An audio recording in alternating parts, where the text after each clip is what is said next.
What's up, you guys? Teddy Striker here, and yesterday the UFC announced that the main event of UFC 321 is going to be Tom Aspinall versus Ciryl Gane, and this is a very exciting fight, and I think it's going to be a very hard fight for Tom Aspinall. I think it's actually going to be his toughest fight because I think Ciryl Gane is the best striker in the heavyweight division. I mean, if you take away Tom Aspinall, I think Ciryl Gane is the best striker in that weight class.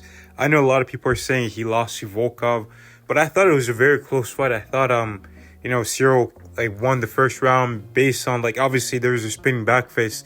That was a really big shot. But Ciryl Gane did almost get a guillotine in the first round against Volkov, towards the end, and Volkov didn't look like he was making his way out of that submission. Like it looked like it was really tight, but then you can see as they get closer to the end of the round, Ciryl Gane just starts to loosen up a bit. He drops his hips and he sorts of loosens the grip, and that's when Volkov starts looking for maybe I think it's called a Von Flue choke, when you have obviously he didn't pass a guard, he didn't kill the legs, but he puts the arm in that position of the Von Flue choke. But that's because Ciryl Gane was loosening up the grip and he was dropping his hips and not really looking for the submission because he knew there was only 5 seconds left at that point. But I thought that was pretty significant. Also, Ciryl was landing some good knees, some kicks here and there, and some punches. And yes, the spinning back fist was powerful, but I don't think it really hurt Gane or really rocked him really bad. But it was pretty significant. But I would lean towards 10-9 Ciryl Gane because of that guillotine choke. But outside of that, Ciryl won the second round. He was winning the third round. He was winning 2 minutes and 30 seconds of the third round. But then Volkov just laid on top of him and really didn't do anything. And I would actually give that a 10-10 round. I feel like we need to get a bit more active with those even rounds and not just look for a 10-9, because if Cyryl's winning the first half of the round and Volkov wins the second half, are we just basing it off of who's winning the last bit of the round or who's winning the whole round entirely? And if one person's winning the first half and the other person's winning the second half, I think we should say, hey, look, it's an even round. But regardless, Ciryl, I think, is still a tough fight for Tom Aspinall. He's mainly a southpaw and he's got great attacks from there, great kicks that Tom Aspinall doesn't really deal with. Most guys he's fighting are very one-dimensional in their approach. They're not really throwing that many kicks. They're just really just trying to throw hands with Tom Aspinall. They're not really dynamic like Ciryl Gane is. Ciryl Gane also has great shot selection and speed with his punches that can, rival Tom Aspinall in terms of his speed, because most guys Tom Aspinall has fought, they're not as fast as him. And that's partially because of how special Aspinall is, but also it's because of, some of these heavyweights are a bit slower. They load up on their shots quite a bit, and they're just not as athletic as a guy like Ciryl Gane. And also, one thing too is Ciryl Gane has, his grappling is improving. Obviously, he did have that bad loss to John Jones, but John Jones is a GOAT. He would have probably done that to other heavyweights, and he nearly finished Stipe Miocic on the ground in the first round of their fight. And also, the Francis Ngannou loss, I mean, that was a very close fight. And if you really, look at it, there's a case that Ciryl Gane won that fight. But, Ciryl Gane looked great in the first 2 rounds against Ngannou. Then in rounds 3 and 4, Ngannou was getting takedowns. In round 5, Ciryl was, winning the first bit of the round. But then Ngannou just controlled him. He didn't really do any damage.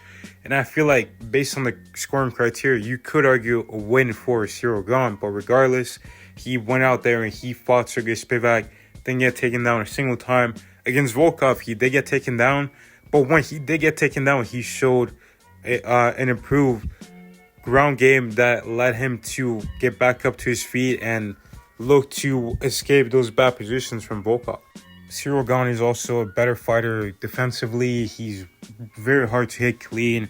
I mean, against Ngannou, he didn't get touched at all. Against Derek Lewis, he didn't get touched. And he beat Volkov before, in 2021. He has 2 wins over Volkov. And in that fight, he barely got touched. I mean, this guy is unbelievable. He's a great striker.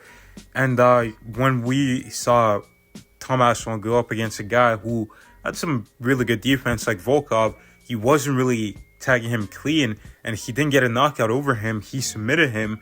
But against other guys like Curtis Blades or Sergey Spivak, or Sergey Pavlovich, those guys, they're kind of walking into his punches, and that just amplified the power. But also, he can put you away on the back foot, and Ciryl Gane is going to have to be careful because Tom Aspinall did put away Marcin Tybura while Tybura was just moving away, and Tybura likes to fight out the southpaw stance, which is what Ciryl Gane likes to do as well. But he can't be caught because sometimes he does lean back from punches just in a straight line and kind of lifts his head up. Not really like having the best defense because he's taller than most of his opponents and he has the size and reach over them. So he can't be caught because Tom Aspinall is going to be fast.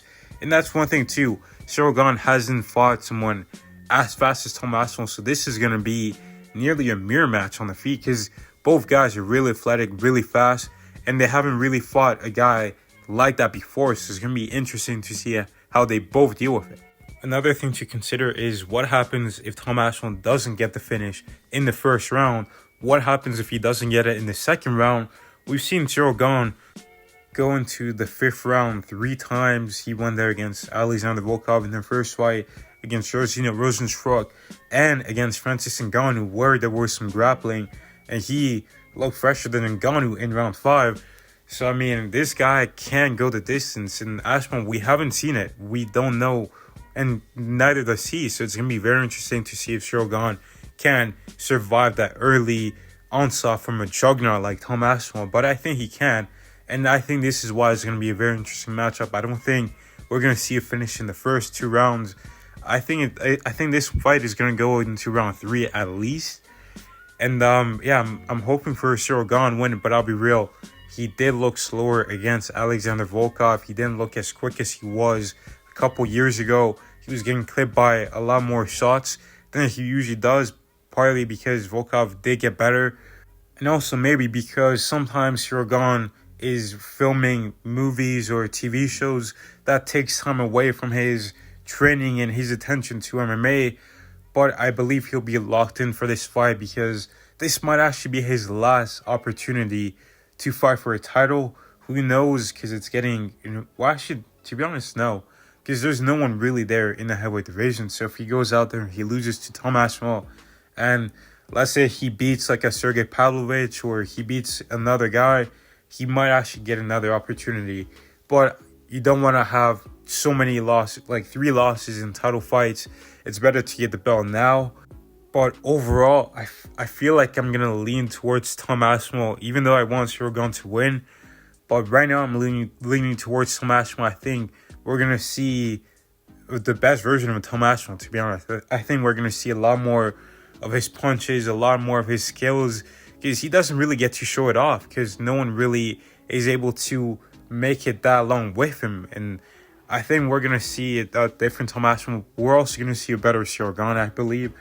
But I think that Tom Aspinall is going to get to show his full arsenal, and that's going to be very interesting to see how Ciryl Gane deals with it and to see just how good Tom Aspinall is. But I'm going to go with Tom Aspinall by a 3rd round stoppage right now. That's my early prediction, but I might change it. Who knows? But let me know your thoughts down below. Thank you guys for watching. God bless, and I'll see you in the next one.